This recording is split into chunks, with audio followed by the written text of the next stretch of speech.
കുറച്ചും കൂടെ ഒന്ന് നന്നായിട്ടൊന്ന് cheer ചെയ്തേ.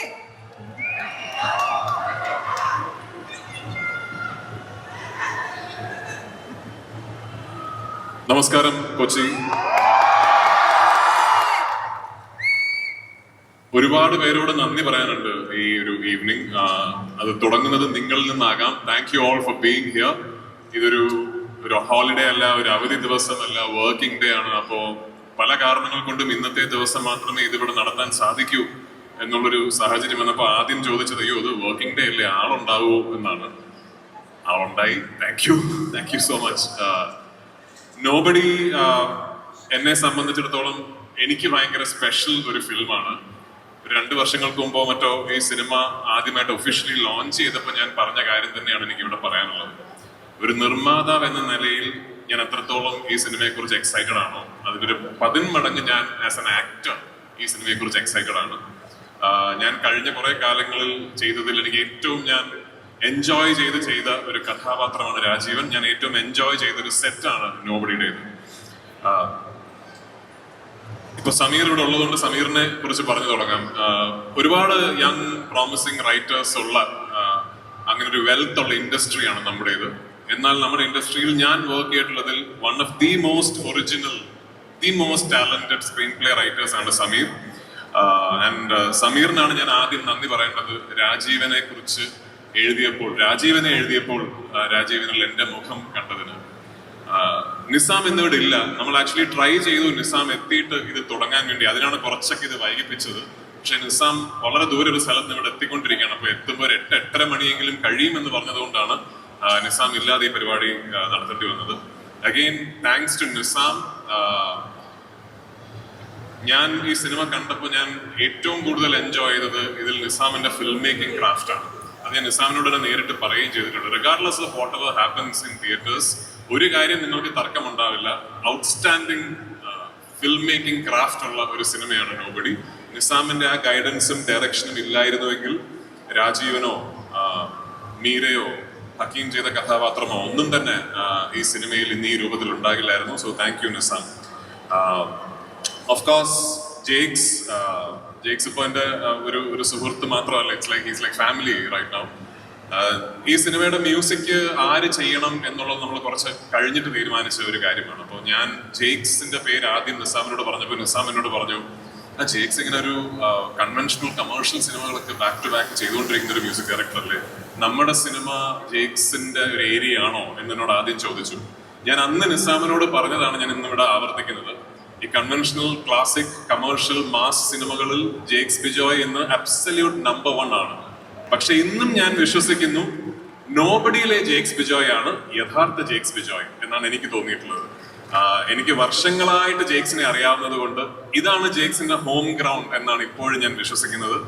ആൻഡ് ഞാൻ കൂടുതൽ പറയാനുള്ള കാരണം, ജെയ്ക്സ് ചെയ്ത ആദ്യത്തെ നോബഡിയിലെ പാട്ട് നിങ്ങൾ ഇപ്പോൾ ഇവിടെ കേൾക്കും. ഞാൻ ഒരു കാര്യം ഞാൻ പറയാം, ഇത് എല്ലാവരും പേഴ്സണൽ ആണല്ലോ, സബ്ജക്റ്റീവ് ആണോ. ഞാൻ പറയുന്നത് തള്ളായിട്ട് നിങ്ങൾക്ക് തോന്നിയാൽ of course you are free to think of it that way. പക്ഷെ ഇപ്പൊ നിങ്ങൾ ഈ കേൾക്കാൻ പോകുന്ന പാട്ട് കഴിഞ്ഞൊരു 2 to 3 വീക്സ് മുമ്പാണ് ജെയ്ക്സ് ആദ്യം എനിക്ക് ഇതിന്റെ ഒരു ട്രാക്ക് അയച്ചു തരുന്നത്. ഞാൻ എന്റെ സിനിമകളിൽ ജെയ്ക്സ് ചെയ്ത പാട്ടുകളിൽ രണം എന്ന സിനിമയുടെ ടൈറ്റിൽ ട്രാക്കിന് ശേഷം ഏറ്റവും കൂടുതൽ പ്രാവശ്യം റിപ്പീറ്റ് ചെയ്ത് കേട്ട പാട്ടാണ് ഇപ്പൊ നിങ്ങൾ ഇവിടെ കേൾക്കാൻ പോകുന്നത്. I absolutely love that track. എനിക്ക് ഭയങ്കര ഇഷ്ടമുള്ള പാട്ടാണത്. And huge credit for that goes to Sudhir. Your voice is a superstar in Kerala already because Dhurandhar was a huge hit like everywhere else in Kerala as well. And I loved the track in that film that you sang. But if I had to choose one, I'm going to still choose this because what a rendition, man. Amazingly done. Thank you so much for doing this for us. എൻ്റെ co-actors ഇവിടെ ഉണ്ട്, ഹക്കീം ഉണ്ട്. ഹക്കീമിനേക്കാൾ പ്രധാനപ്പെട്ട 2 കുഞ്ഞു co-actors ഉണ്ട്, നക്ഷത്ര, ഐറ. എന്നോട് ഈ സിനിമയിലെ ഏറ്റവും നല്ല പെർഫോമൻസസ് ആരുടേതാണെന്ന് ചോദിച്ചാൽ അത് പാർവതിയുടെയോ എന്റെയോ ഹക്കീമിന്റെയോ ഒന്നുമല്ല. ഇവർ 2 പേരുടെയാണ് ഈ സിനിമയിൽ എനിക്ക് ഏറ്റവും ഇഷ്ടപ്പെട്ട 2 പെർഫോമൻസസ്. ഇത് വെറുതെ 2 കുഞ്ഞുങ്ങൾ ഒരു സിനിമയുടെ ഭാഗമാകുമ്പോൾ കുട്ടികളല്ലേ, അവരെ ഒന്ന് പ്രോത്സാഹിപ്പിക്കണം എന്ന് കരുതിയല്ല ഞാൻ പറയുന്നത്. കാരണം ഇവർ 2 പേരും ചെയ്ത കഥാപാത്രങ്ങൾ ഈ സിനിമയുടെ പ്രധാനപ്പെട്ട പ്ലോട്ട് പോയിന്റ്സ് ഷോൾഡർ ചെയ്യുന്ന കഥാപാത്രങ്ങളാണ്. അത് ജെനുവൻലി ആസ് ആക്ടേഴ്സ് അവർ ചെയ്തത് I am in awe of them. 2 പേരും വളർന്ന് വലിയ ആക്ടേഴ്സ് ആകണം എന്നാണ് എൻ്റെ ആഗ്രഹം. ആയില്ലെങ്കിൽ I be disappointed because you are so talented. Last but of course not the least my partner, എൻ്റെ നിങ്ങൾ പിന്നെ വിളിക്കായിരിക്കും. ഒരു വലിയ കുഞ്ഞു താരങ്ങൾക്ക് ഇത് ഐറ, ഇത് നക്ഷത്ര. രണ്ടിനും നല്ല കുറുമ്പുണ്ടെങ്കിലും നല്ല കിടിലൻ ആക്ടേഴ്സ് ആണ്. സോ പറഞ്ഞു വന്നത് last but not the least my partners, my friends. It's strange, കാരണം മുകേഷ് സാറിന്റെയും സാരഥിയുടെയും പേരുകൾ പറയുമ്പോൾ I am actually talking about a partner company E4 experiments. ഞാൻ മൂന്നാമത് ഒരാളോട് സംസാരിക്കുമ്പോൾ ഞാൻ ഇവർ പൃഥ്വിരാജ് പ്രൊഡക്ഷൻസിന്റെ ആൾക്കാരാണ് ഞാനിപ്പോൾ സംസാരിക്കുന്നത്. I am completely lost track that okay we are two different companies associating എന്നുള്ളത്. ഇത് ഞങ്ങൾ ചെയ്ത മൂന്നാമത്തെയോ നാലാമത്തെയോ സിനിമയാണ്. They are the absolute best partners I could have asked four.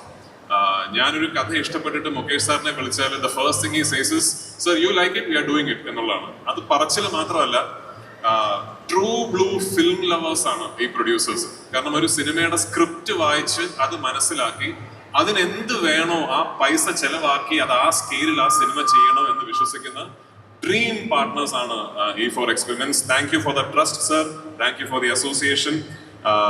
ഇനിയും ഉണ്ടാകും പൃഥ്വിരാജ് പ്രൊഡക്ഷൻസും E4 എക്സ്പെരിമെന്റ്സും തമ്മിൽ സിനിമകൾ. ഉടനെ തന്നെ നിങ്ങൾ അതിനെക്കുറിച്ച് കേൾക്കുകയും ചെയ്യും. ഈ വരുന്ന 9-ാം തീയതി ഈ സിനിമ ലോകമെമ്പാടുമുള്ള തിയേറ്ററുകളിൽ എത്തും. സമീർ പറഞ്ഞ പോലെ വലിയ പ്രത്യേകതകളൊന്നും ഞങ്ങൾ ആരും അവകാശപ്പെടുന്നില്ല. പക്ഷെ ഐ ട്രൂലി ബിലീവ് ഇതൊരു എൻഗേജിങ് എന്റർടൈനിങ് സിനിമയാകും എന്നുള്ളത്. വളരെ പണ്ട് ഞാൻ പറഞ്ഞൊരു കാര്യമാണ് എനിക്ക് സിനിമയെ കുറിച്ച് പറയാനുള്ളത്. വളരെ സുപരിചിതമായ കഥാ സാഹചര്യങ്ങൾ ഒട്ടും സുപരിചിതമല്ലാത്ത രീതിയിൽ പറയുന്ന ഒരു സിനിമയാണ് ഐ നോബഡി. ഈ സിനിമയെ കുറിച്ച് എനിക്ക് ഇതിലപ്പുറം പറയാൻ പറ്റൊന്നുമില്ല. Thank you to all my co actors, co technicians, everyone who was part of this project. Once again ഇന്നിവിടെ എത്തിയതിന് നിങ്ങളോട് എല്ലാവരോടും ഒരു വലിയ നന്ദി, ഒരുപാട് സന്തോഷം. See all the theatres on the 9th of July. Thank you. Thank you രാജുവേട്ടാ. ഒരു ചോദ്യം ചോദിക്കാനാണ് അവിടെ. രാജുവേട്ടാ, ഞാൻ ദാ ഇവിടെ നിന്നപ്പോ കുറേ ആൾക്കാർ പറയുന്നത് കേട്ടു, രാജുവേട്ടൻ എന്തൊരു സുന്ദരനാ, രാജുവേട്ടൻ എന്തൊരു സുന്ദരനാ. അപ്പൊ നമ്മുടെ ചെറുപ്പത്തിലാണെങ്കിലും സ്വപ്നക്കൂട്, പോക്കിരി രാജ, അങ്ങനെ എല്ലാ സിനിമയിലും അന്നിരിക്കുന്ന പോലെ തന്നെയാണ് രാജുവേട്ടൻ ഇന്നും ഇരിക്കുന്നത്. എന്താണ് രാജുവേട്ടന്റെ ബ്യൂട്ടി സീക്രട്ട്? അന്നിരിക്കുന്ന പോലെ അല്ല, ഇപ്പൊ പ്രായമായി, 41 വയസ്സായി. ഞാൻ യൂഷ്വലി ആ പെർട്ടിക്കുലർ ടൈമിൽ ചെയ്യുന്ന സിനിമയുടെ കഥാപാത്രം എന്താണോ അതിന്റെ ലുക്കിലാണ് ഉണ്ടാകാറുള്ളത്. ഇതിപ്പോ ആമിർ അലി ഇങ്ങനെ ആയതുകൊണ്ട്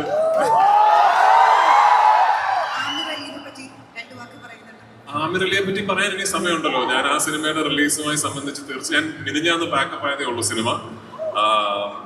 ഓഗസ്റ്റ് 20-ാം തീയതി ആ സിനിമ ലോകമെമ്പാടുമുള്ള തിയേറ്ററുകളിൽ എത്തും.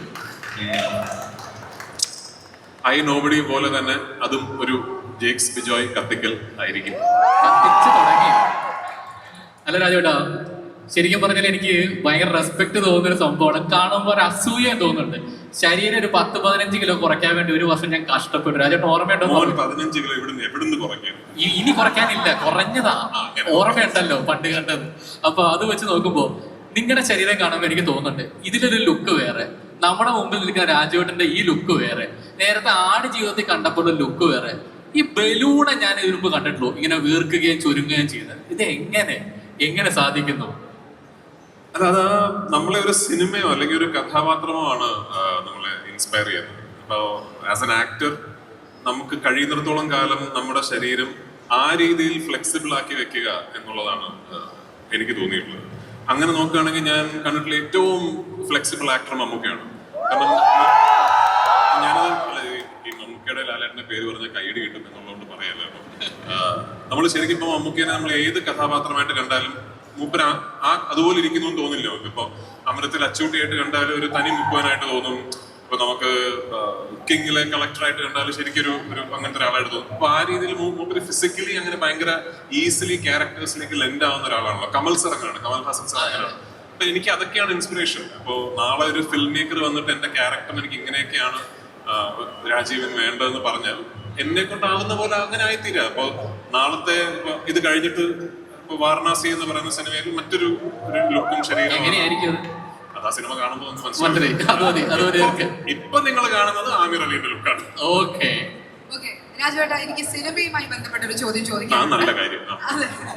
അതായത് പൃഥ്വിരാജ് എന്ന പെർഫോമറിനെ മലയാളത്തിന് അറിയാം, ഈ ഒരു സിനിമയില് രാജുവേട്ടൻ വിലയിരുത്തുമ്പോൾ എന്റെ പെർഫോമൻസിനെ എലിവേറ്റ് ചെയ്യുന്ന തരത്തിൽ ഒരു ജെയ്ക്സ് ബിജോയ് പെർഫോമൻസ് ഉണ്ട്, അല്ലെങ്കിൽ അങ്ങനെ ഒരു മ്യൂസിക് ഉണ്ട് എന്ന് തോന്നിയൊരു മൊമെന്റ് ഉണ്ടോ?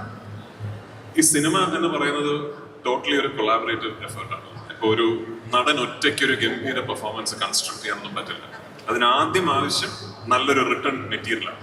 അതെനിക്ക് കിട്ടി, സമീർ അതെനിക്ക് തന്നു.